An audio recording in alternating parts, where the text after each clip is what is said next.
सर्व आदरणीय विद्यार्थी मित्रांना नमस्कार. मी आपला DGK सर, अक्कलकोट, सोलापूर जिल्हा.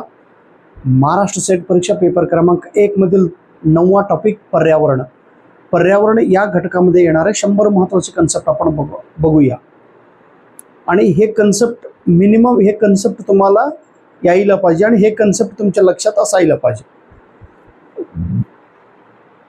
आता 10 कन्सेप्ट सांगितलं तर 11वा कन्सेप्ट बघूया. Effect type. Due to sea level rise, समुद्रातील पाण्याचं प्रमाण वाढत राहिलं तर त्याच्याने काय परिणाम होतो ते एक्झाम्पल बघूया. जिओग्राफिकल इफेक्ट, बायोलॉजिकल आणि जिओग्राफिकल इफेक्ट. जिओग्राफिकल म्हणजे आपला जो जमीन आहे, जमिनीवरती कसा परिणाम होतो. समुद्राचे पाणी जर वाढत राहिलं तर जमिनीवरती काय परिणाम होणार आहे, तर पाणी जमिनीवर आल्यानंतर तिथं क्षाराचं प्रमाण वाढतो.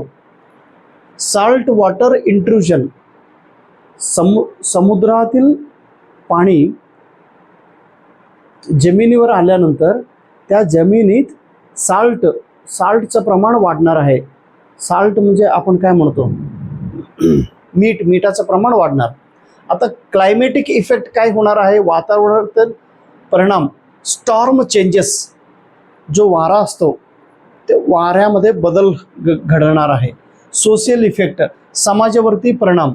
कसं, रिहॅबिलिटेशन.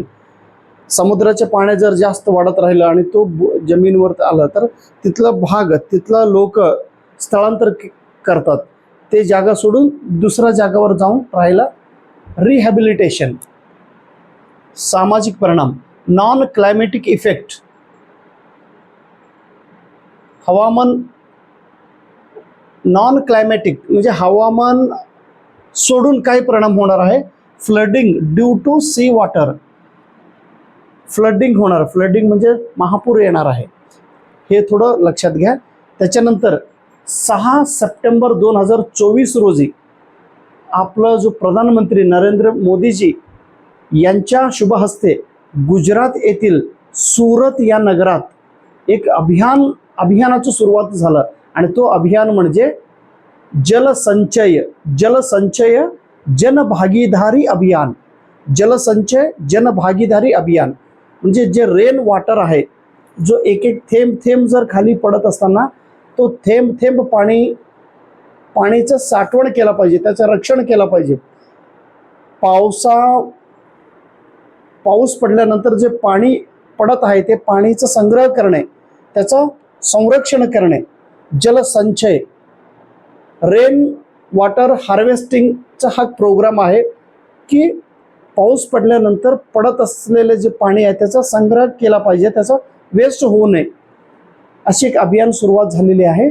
आणि 28,000 म्हणजे 24,800 असे स्ट्रक्चर निर्माण करणार आहे की त्या स्ट्रक्चरमधून पाणीचं संचयन व्हायला पाहिजे, संग्रह व्हायला पाहिजे.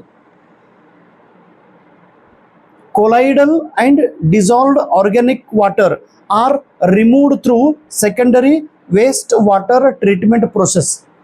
पाण्यात जो मिश्रण झालेले घटक आहे, समुद्रात म्हणा किंवा आपला जो रिव्हर आहे, नद्यामध्ये किंवा पाण्यात मिसळलेले घटकाला सेपरेट करण्याची एक पद्धत आहे, त्याला सेकंडरी वेस्ट वॉटर ट्रीटमेंट असे म्हणतात. डिझास्टर मॅनेजमेंट ॲक्ट हे कधी सुरुवात झालं, 2005 रोजी. प्लीज लक्षात घ्या. आहे डिझास्टर ह्याच्यावरती प्रश्न ह्यापूर्वी विचारले होते, आता पण विचारणार. डिझास्टर मॅनेजमेंट ॲक्ट हा कोणत्या वर्षी भारतात लागू करण्यात आला, 2005 रोजी. 2005 रोजी डिझास्टर मॅनेजमेंट ॲक्टचा सुरुवात झालेली आहे. आणि ह्या डिझास्टर ॲक्टच्या खाली म्हणजे कोण काम करणार आहे, हे 3 स्तर आहे. NDMA, national disaster management authority. National disaster management authority, state disaster management authority आणि डिस्ट्रिक्ट डिझास्टर मॅनेजमेंट अथॉरिटी. केंद्रीयवरती, राज्यावरती आणि जिल्हा लेवलवरती हा कमिटी असणार आहे, authority.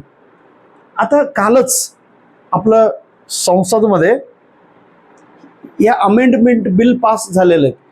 Disaster management amendment bill, disaster management amendment bill 2024चा जो बिल आहे आत्ताच आपलं देशाच्या संसदमध्ये पास झालेले आहे.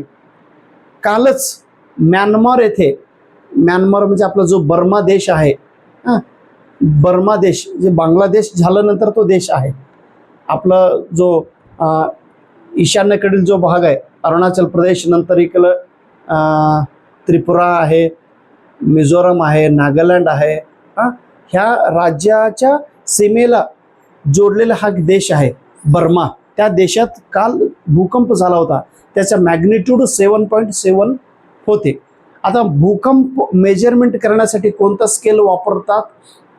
रिच्टर, हे लक्षात घ्या, रिच्टर स्केल हे पेपरला विचारतात बघा, रिच्टर स्केल. त्याच्यानंतर जिओथर्मल, भूगर्भ, जिओथर्मल, न्यूक्लिअर आणि hydro, these types of electricity power plants are required turbines.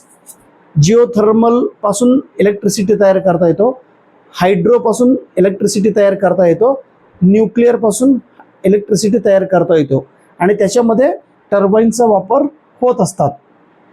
National solar mission NSM चा सुरुवात, one of the missions of NAPCC, national action plan on climate change,